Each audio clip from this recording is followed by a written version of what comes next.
I wanted to title the presentation in this way because there is such a huge conversation around being anti-racist recently and what it means to be anti-racist. And I wanted to stress the importance of incorporating anti-racism in our counseling practice. I saw somewhere recently, someone said that it's not possible to be an ethical and a moral counselor without being an anti-racist counselor. And I think in a few weeks there will be the anti-racist panel where I'm sure they'll go over the definition of anti-racism and all of that. And so I encourage everyone to attend. I know I will be there. So I just wanted to give the broaching talk through the lens of using it as a skill to incorporate in your practice as an anti-racist counselor. So next slide. So this year, I always sigh when I say this year because it just warrants a sigh. But this year has highlighted racial tension in addition to so many other things, but it's highlighted racial tension in this country in ways that for some seem unprecedented and overwhelming.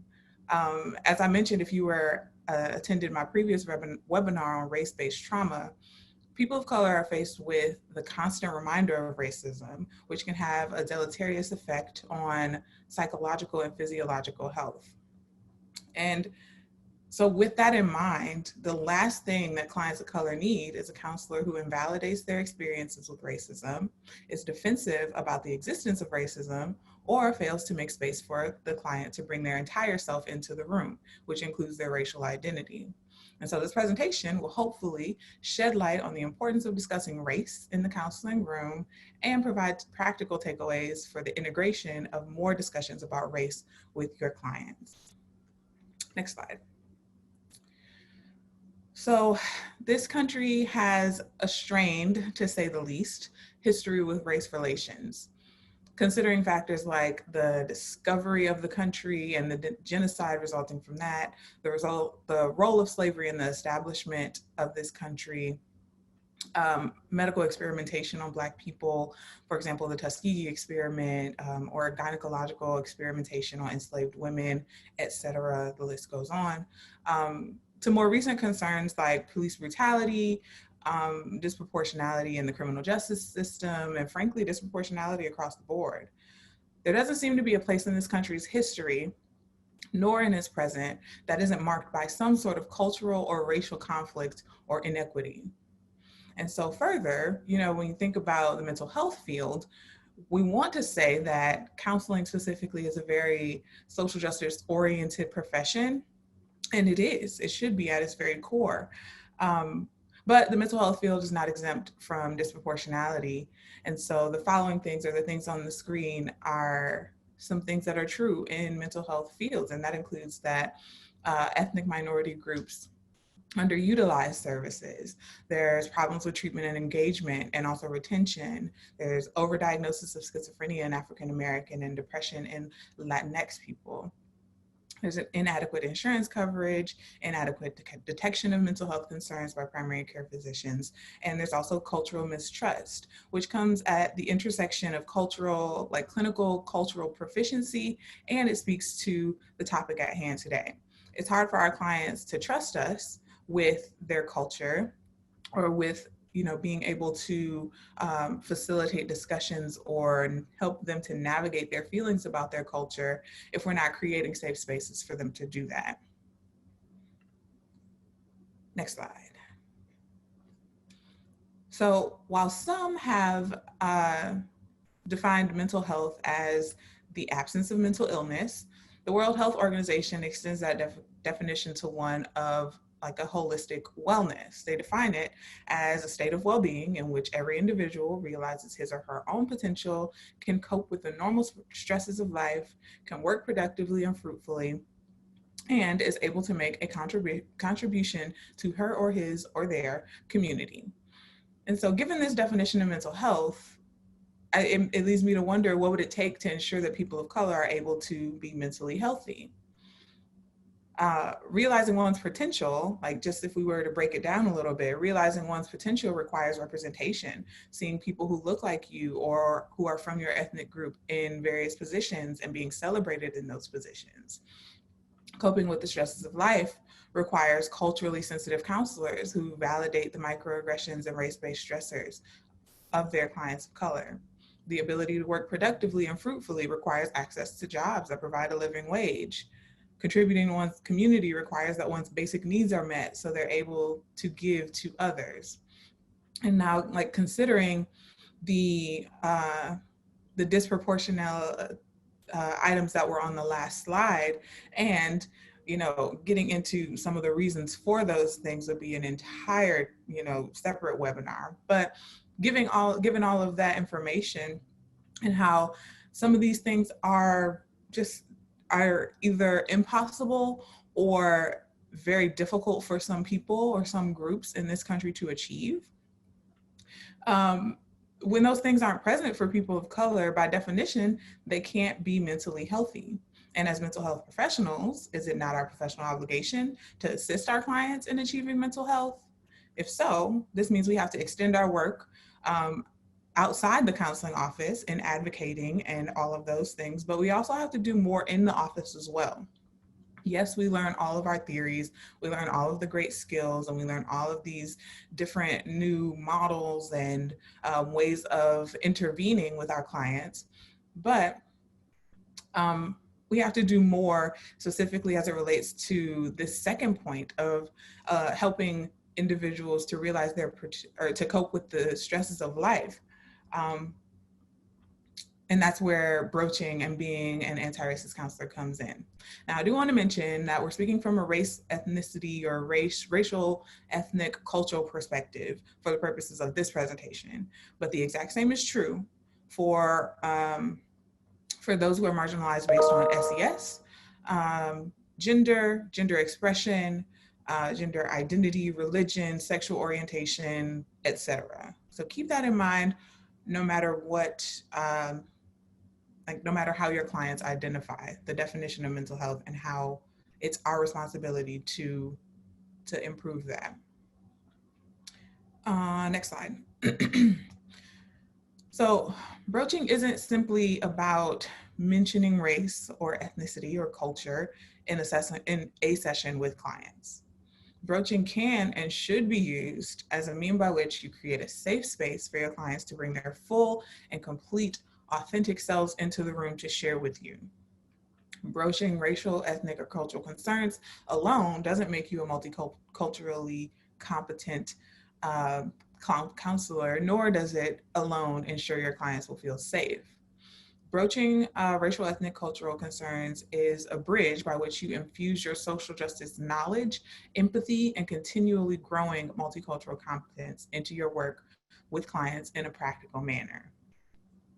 So if you have been in class with me, you've read the Dave Vines article, you can go to the next slide. And so you know of the continuum of broaching behaviors, but we're gonna go over it again anyway. So Dave Vines and colleagues created kind of a model of broaching behaviors that counselors exhibited. And they found that it fell into really 4, but they hypothesized 5 different groups. There's the avoidant counselor who completely deflects from racial concerns and ignores racial issues as they come up. Excuse me. There's the isolating counselor who broaches minimally in like a checkbox or obligatory way. There's the continuing or incongruent counselor who broaches mechanically and uncomfortably, and just it isn't a very comfortable experience. There's the integrated or congruent counselor who connects clients' racial experiences to their presenting concerns as appropriate. And then there's the infusing counselor who maintains a social justice focus and addresses barriers that impede the client's progress and well-being by using social justice oriented interventions.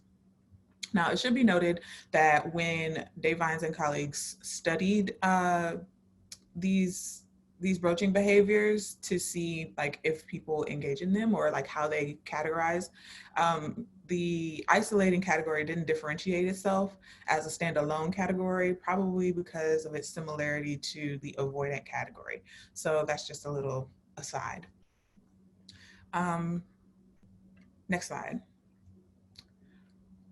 So some people, or some concerns with broaching that I've heard personally from students, or that come up often when I have this conversation in class, and that also come up in the literature, include what you see on the screen: fear of offending a client, fear of making a client uncomfortable, fear of shifting the conversation to only, or when talking about race, only talking about discrimination and inequity, and so on. And so some white counselors inherently fear microaggressing their clients of color, lacking awareness of their privilege in the room, and unintentionally ignoring or invalidating the experience of their clients of color, or making their clients, white or clients of color, uncomfortable by bringing up the subject of race and ethnicity.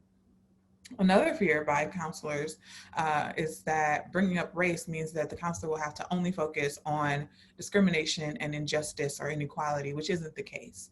Clients of color experience a lot more related to their race and their culture and their ethnicity than discrimination and injustice. And those conversations are important as well. And so also counselors of color may feel defensive or reactive, may fear a defensive or reactive response from a white client when broaching race.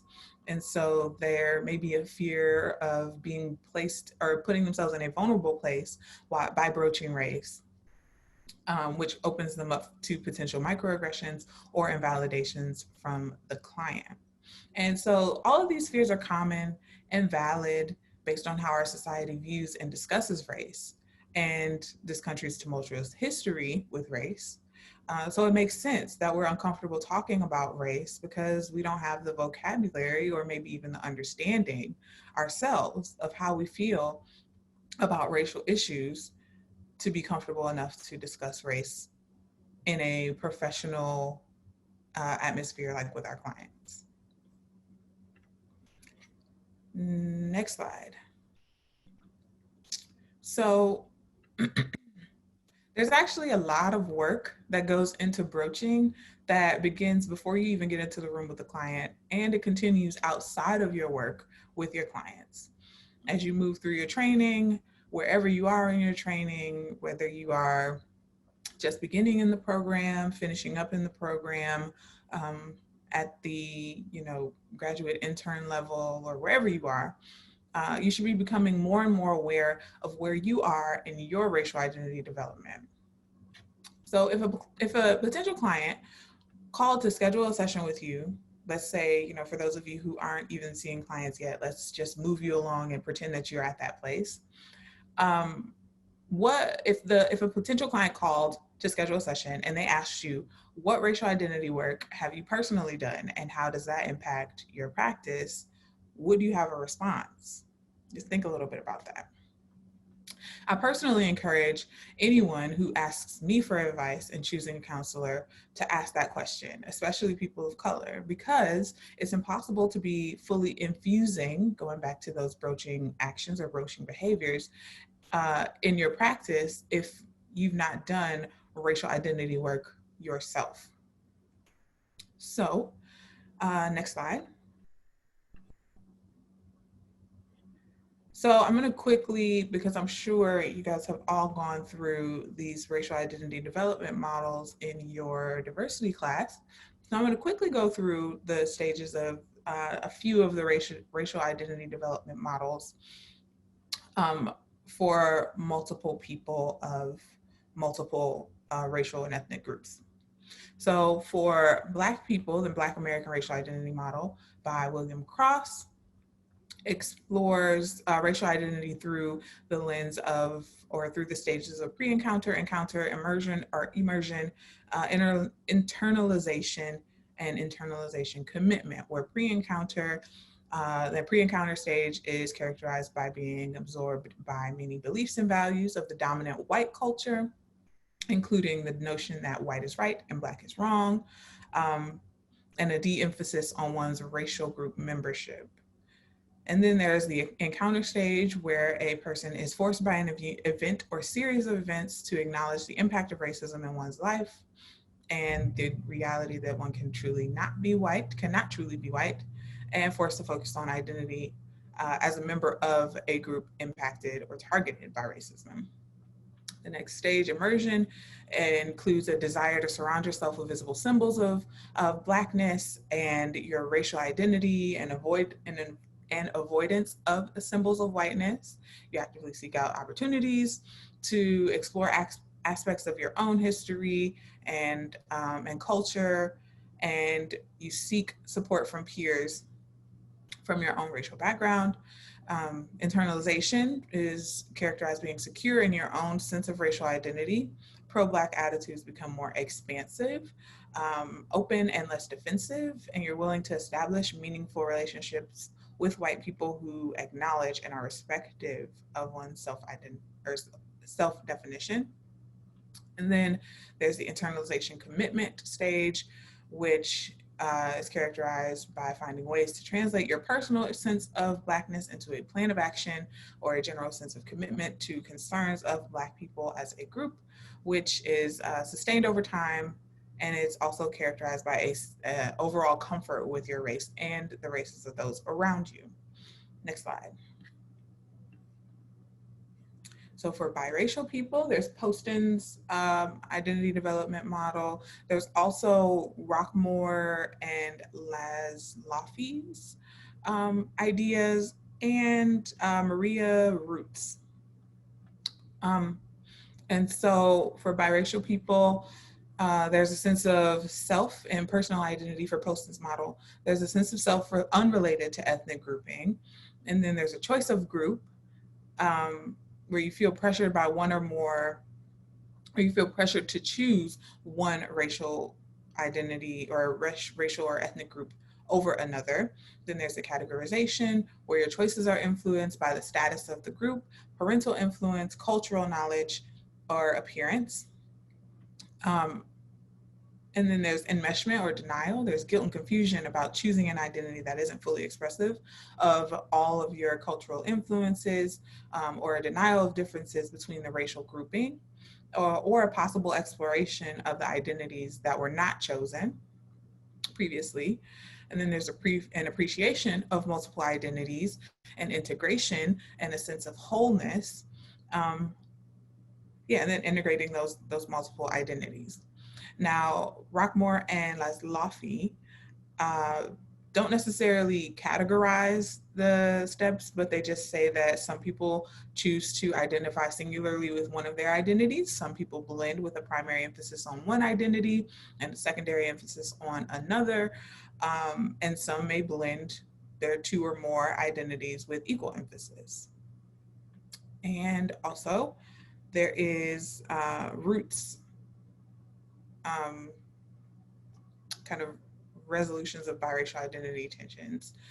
And so for the first kind of stage is acceptance of the identity society assigns. So identifying with the group to which others assume the biracial person most belongs.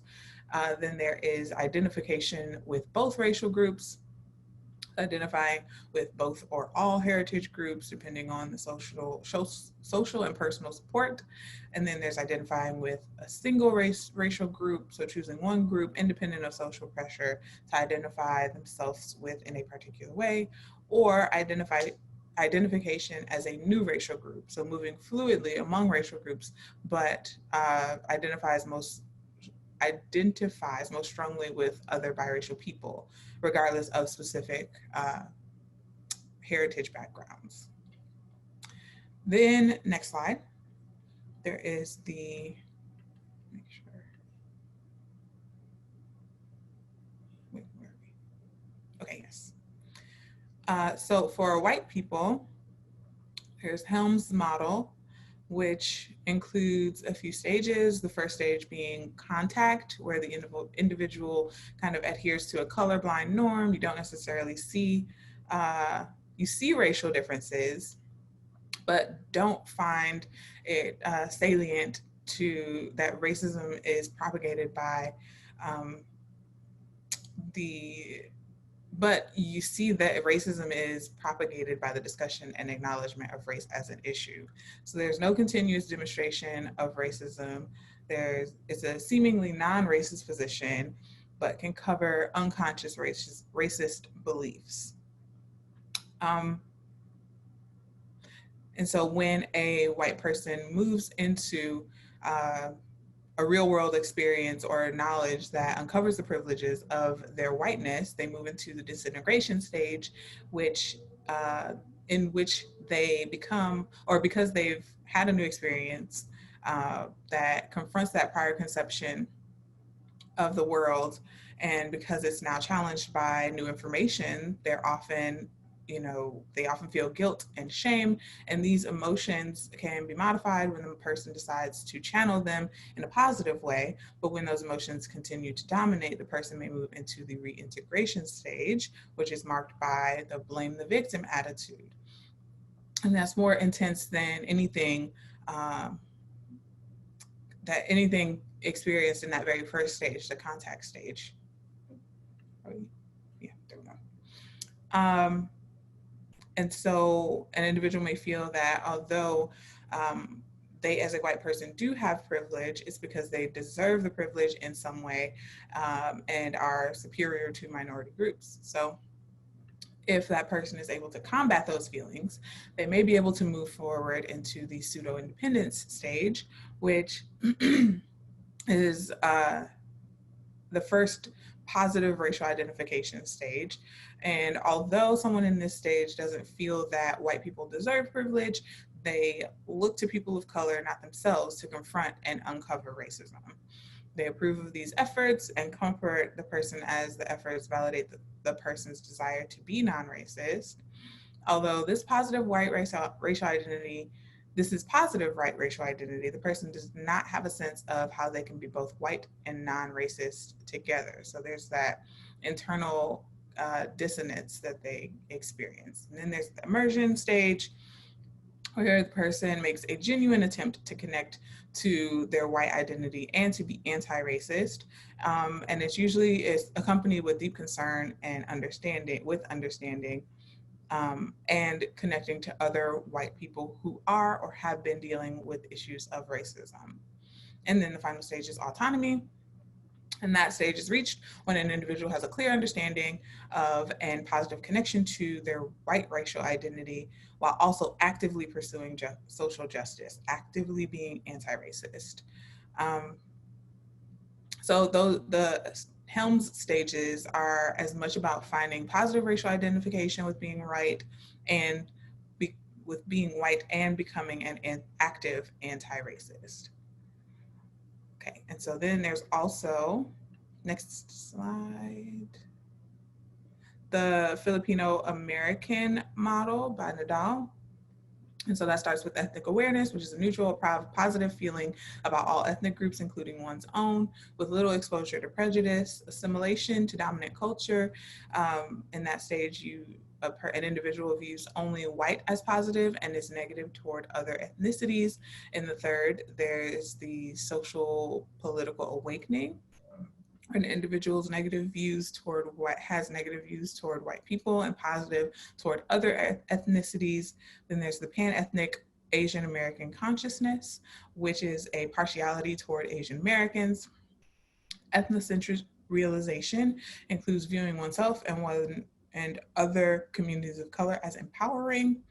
The incorporation include, like, you're incorporating yourself as an ethnic minority. Then there's assimilation. There's incorporation, the ethnic minority.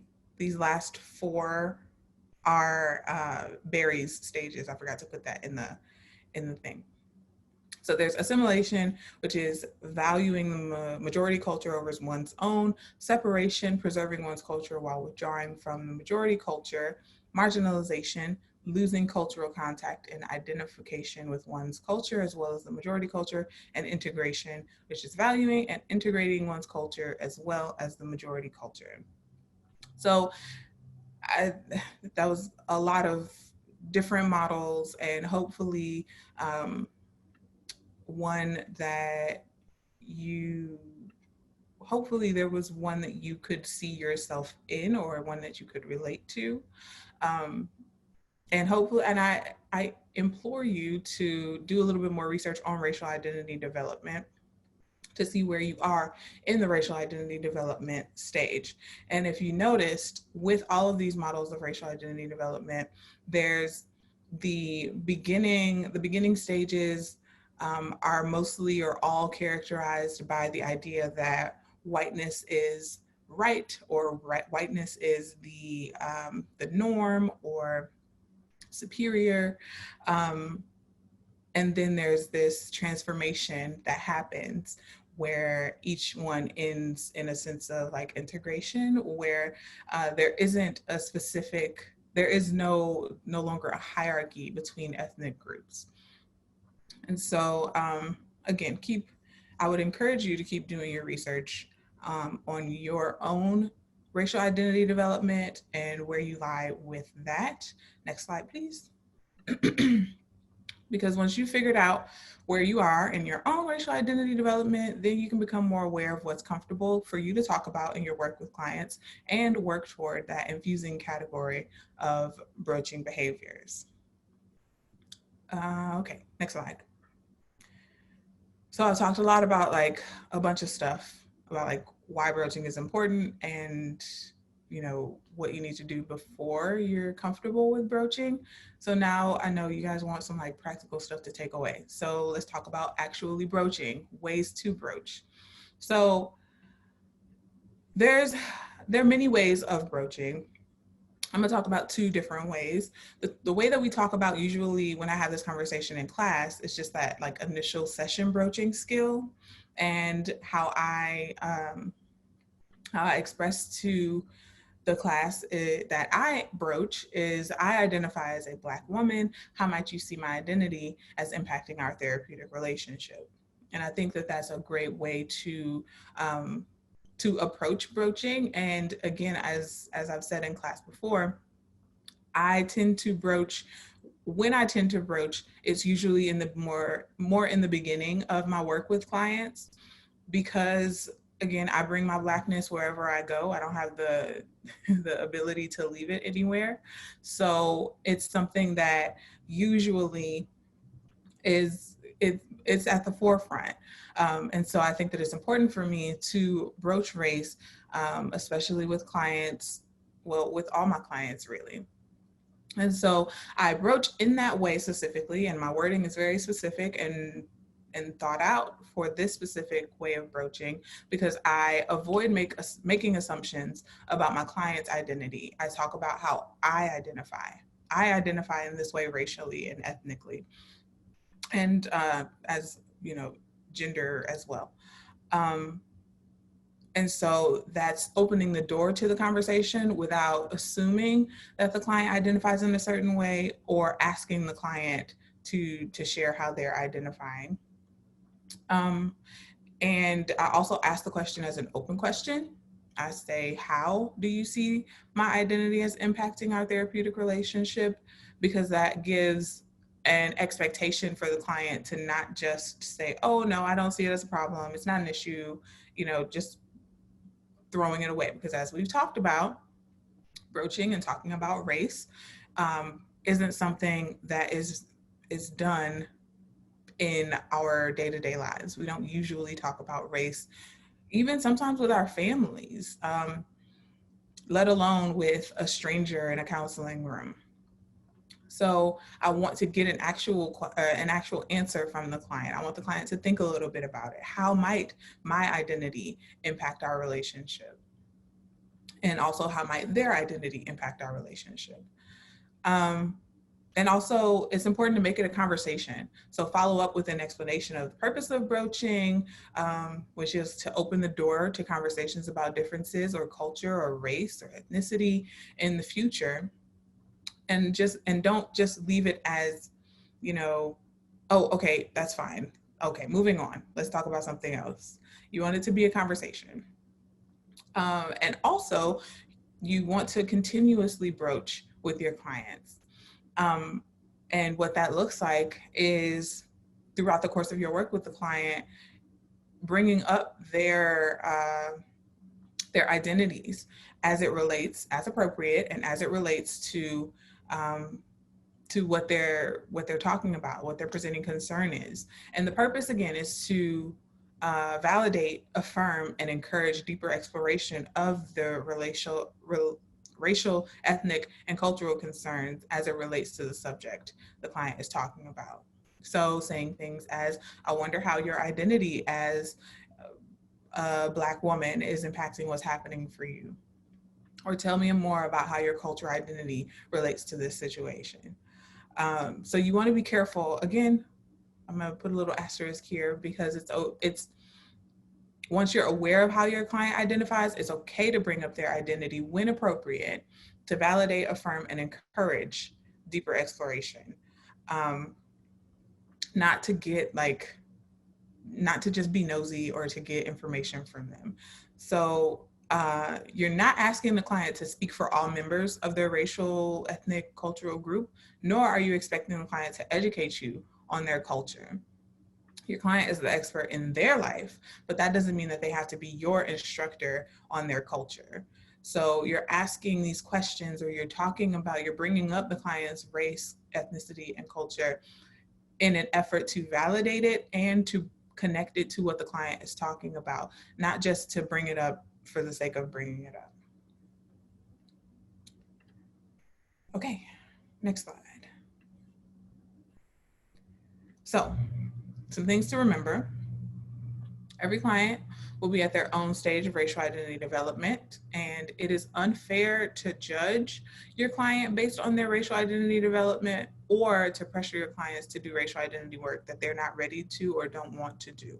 You don't want to push a client in a direction that you feel that they should go or anything like that, or judge your client because they're not where you think that they should be in their racial identity development. You have to meet your clients where they are. And so because everybody will be in their own different stage of racial identity development, clients will respond to broaching differently. And remember, the purpose of broaching is to open the door to allow your clients to talk about racial, ethnic, and cultural issues in counseling without the fear associated with the taboo nature of the subject of race. So it's about opening the door, about allowing your clients to feel comfortable bringing their entire selves into the room. And so don't be afraid if your client isn't if they're like, well, what? I don't know why you're talking about race or whatever. That just they may be speaking from where they are in their own racial identity development. Broaching race is important, especially in these times and at all times. And it's also important to integrate social justice work into your practice. So being an anti-racist counselor, which may include broaching, not only race, but gender, sexuality, religion, all of those things. And I apologize, my dog is getting a little antsy in the other room. So you want to broach not only race, but all of these other things.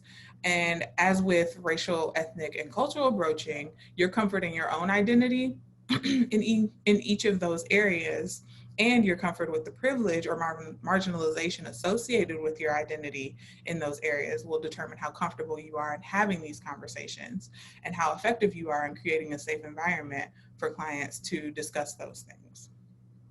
And one more thing, broaching is just as important in same or similar racial, ethnic, or cultural therapist-client relationships as it is when there's a difference in race or cultural or ethnic groups. Again, the purpose is to open the door to talking about race. So even when you and a client share a similar or the same racial group, your racial identity may be far different than the other person, than your clients. So, and what that means is what it means to belong to that group may be different for each of you. And it's important, that's very important information to know so that you as the counselor don't make assumptions about your client based on your own racial identity or where you are and how you view your belonging to your racial group.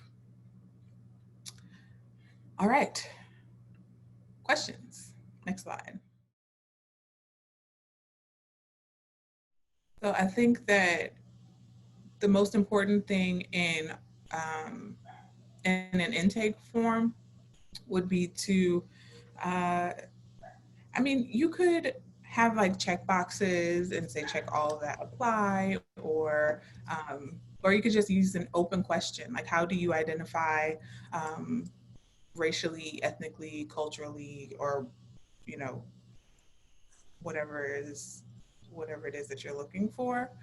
And I think that that would be a way to give autonomy to the client to share in a way that the client wants to share. I think the most important thing with affirming your clients is to make sure that you have um, multiple options for the client if you are doing a checkbox. You don't want to just have like um, white, black, Hispanic, Latinx, and that's it.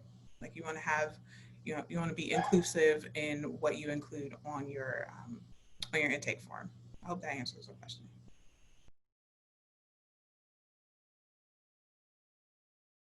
Well, again, you go back to like meeting the client where they are.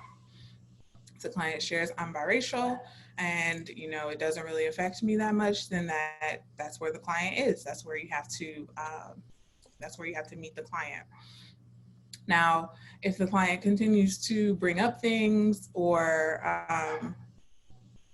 like if you notice that there is um, if there is a dissonance or something occurring racially with the client, as far as like racial identity is concerned, then you could do that like continuous broaching by bringing up like, okay, and how does your identity as a biracial person impact what's going on for you? Or how do you see your multiple racial identities or your biracial identity as impacting you in this situation?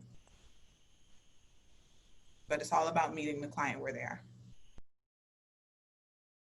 So a friend of mine actually I had a conversation with her a few days ago about a conversation that she had in one of her classes about like the appropriateness of talking about race with children, and like if they're developmentally ready to talk about race and things like that.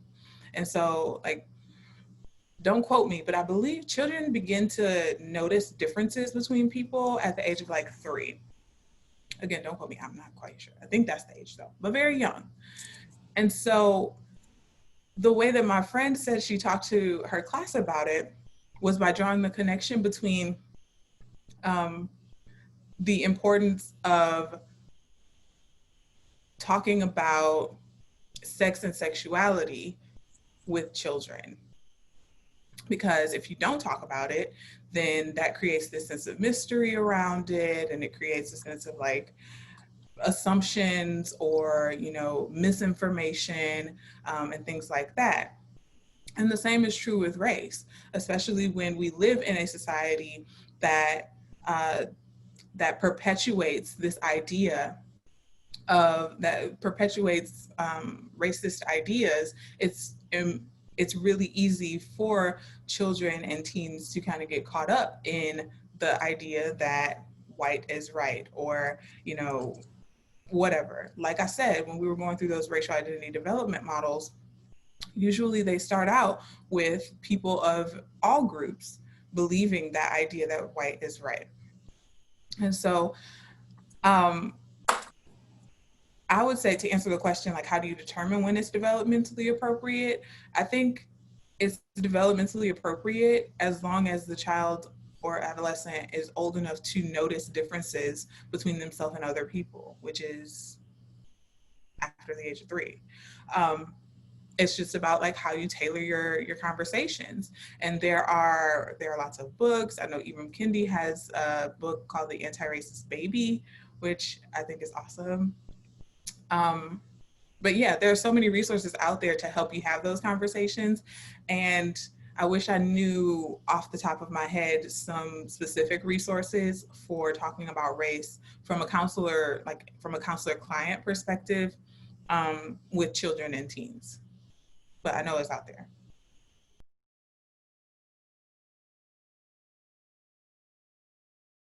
That is a very good question. Um, it it definitely contributes. It's a huge thing. When I talk about this in class, we talk about microaggressions and we talk about environmental microaggressions. And those types of things include going to a place and not seeing people who look like you in pictures on the wall or in magazines on the table. It makes you feel uncomfortable because your group or who you are isn't represented.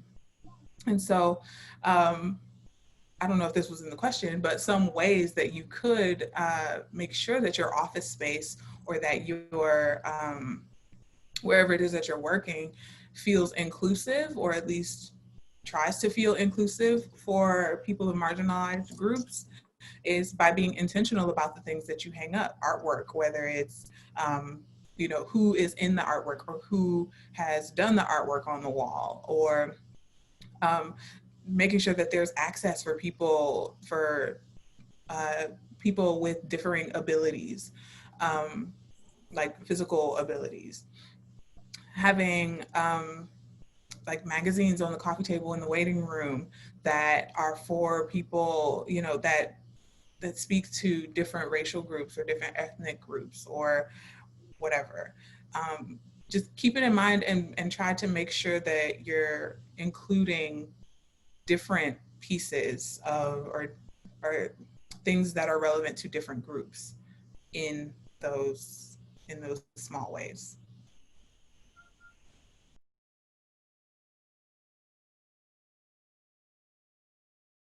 I wouldn't say that it would be any different. Um, and it depends on like what the repair is, I guess.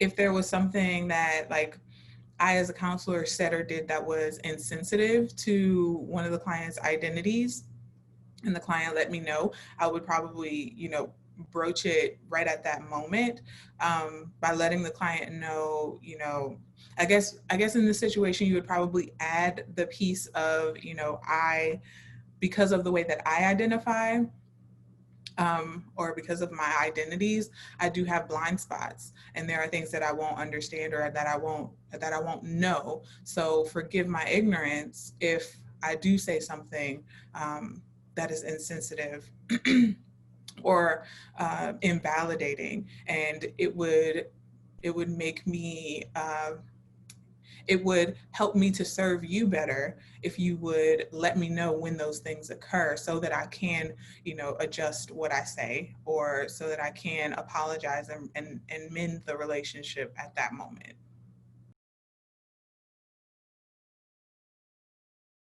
Right. So I would say like in incorporating it into your overall work with them, it would be similar to the example on uh, the continuous broaching. So, like, how would you say that your racial identity or your cultural identity or whatever is relevant, whatever is appropriate, how would you say that that is impacting what's going on for you?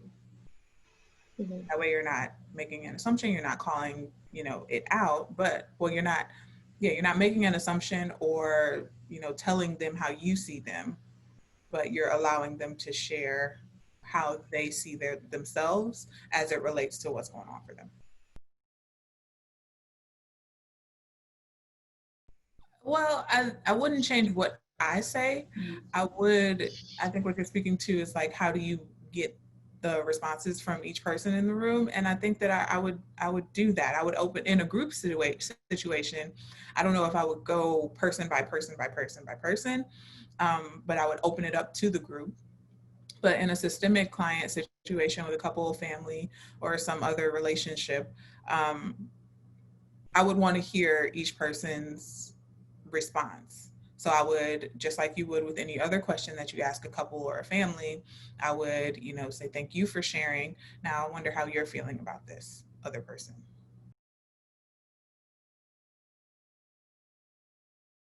I know you can't speak, but like, what do you mean by that? Because there are like in systemic counseling, you do view your family systems or your couples as a system in themselves. Um, and that's what you mean. So yes, you do view your systemic clients as their own system, and I do. Okay, I think I get what you're where you're getting at.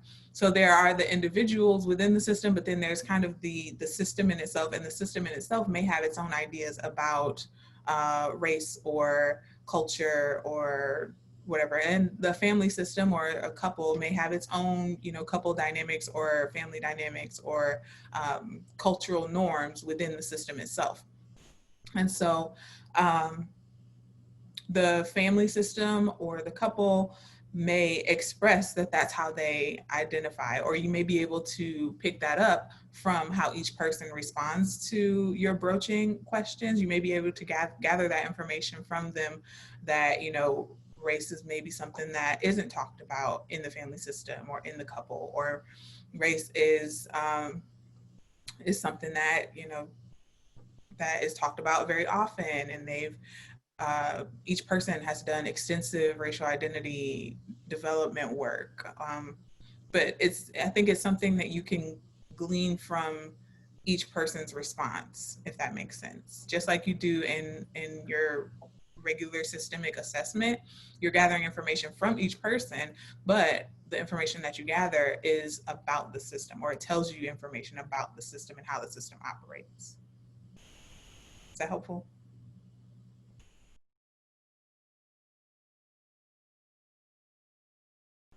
Well, I think what happens is, so there's the there's the for me at least, there's the emotional piece, the emotional work that I have to do to make sure that I'm meeting my clients where they are and accepting them where they are.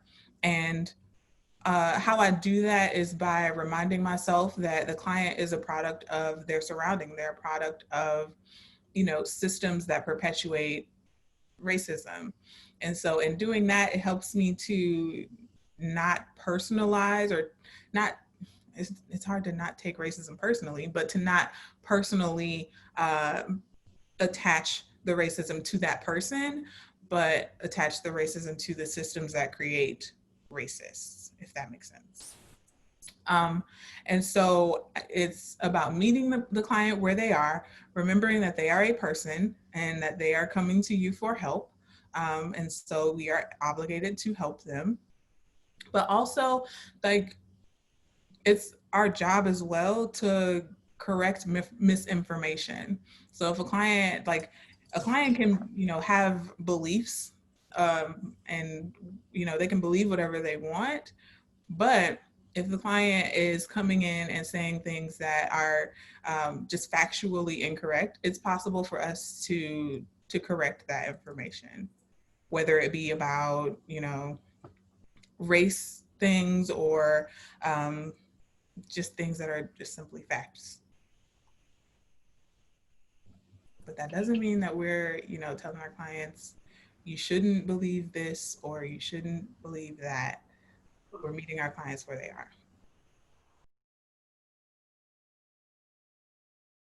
I think for you, like for counselors, it's possible to say that, to let your clients know how they're affecting you. Again, it's a piece of self-disclosure, but you want to make sure that you're not invalidating your client and make sure that, again, you're meeting your client where they are and the focus is staying on the client, just like with any other type of self-disclosure. But also, I think that that question in itself speaks to the importance of our roles outside of the room, because like advocacy and, you know, doing the work outside of the room helps to, in essence, change the world and change those viewpoints and change the systems that perpetuate these racist ideas. So I think that that's another way that we can do the work as counselors to help with that.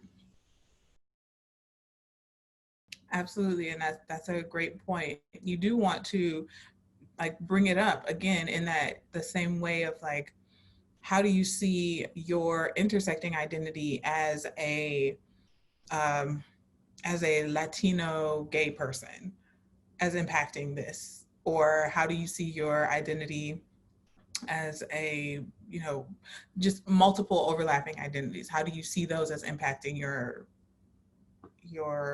presenting concern or what it is that you're talking about? Thanks for having me, and thanks everybody for coming.